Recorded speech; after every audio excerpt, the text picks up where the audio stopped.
Tanzania JWTZ kutegua bomu visiwani Zanzibar. Mabomu mengine mawili yamelipuka katika maeneo ya Michenzani, jirani na mapishano ya barabara ya kati ya mji wa Zanzibar. Wataalamu wa mabomu kutoka JWTZ wamefika hapo na kuchunguza eneo hilo kuona kama hakuna mabomu mengine yaliyosalia ili kunusuru maisha ya watu na mali zao. Kutoka visiwani Zanzibar, Abdullah Pandu anaripoti.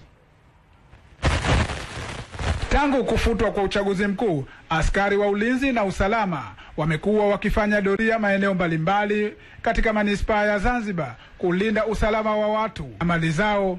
Ila katika hali isiyokuwa ya kawaida, ilijitokeza milipuko katika maeneo ambayo watu wengi hufanya shughuli zao.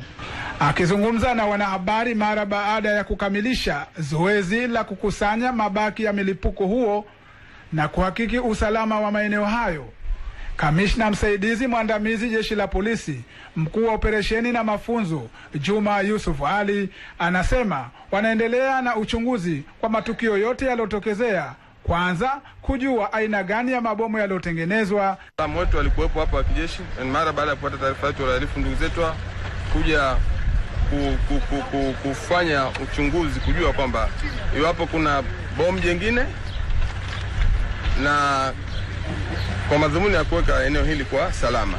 Na baadaye basi wataalamu wetu wa polisi wakushanye vielelezo vile kwa ajili ya kutuma maabara kwenda kufanya uchunguzi wa kitaalamu kubaini ni bomu aina gani, ili lisaidie katika uchunguzi wetu.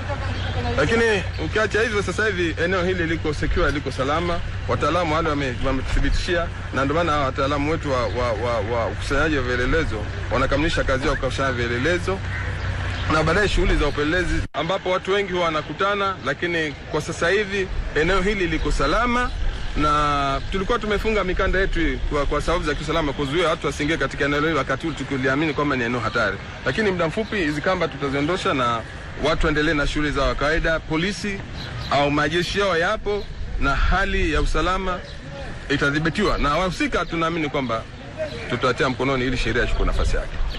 Ni katika maeneo maarufu ya Michenzani hapa visiwani Zanzibar, ambapo milipuko miwili inayokadiriwa kwamba ni mabomu ya kutengeneza kwa mkono ama kienyeji yameripuka katika eneo hili la Michenzani, na askari jeshi la wananchi wa Tanzania tayari wameshaangalia na kuona kwamba hali sasa hivi ni ya usalama kabisa katika maeneo hili. Tukumbuke kwamba hili ni mara ya pili. Hapo jana tu tulishuhudia kwamba bomu moja lilipuka katika maeneo ya Mkunazini, na hii leo ni jingine katika maeneo haya.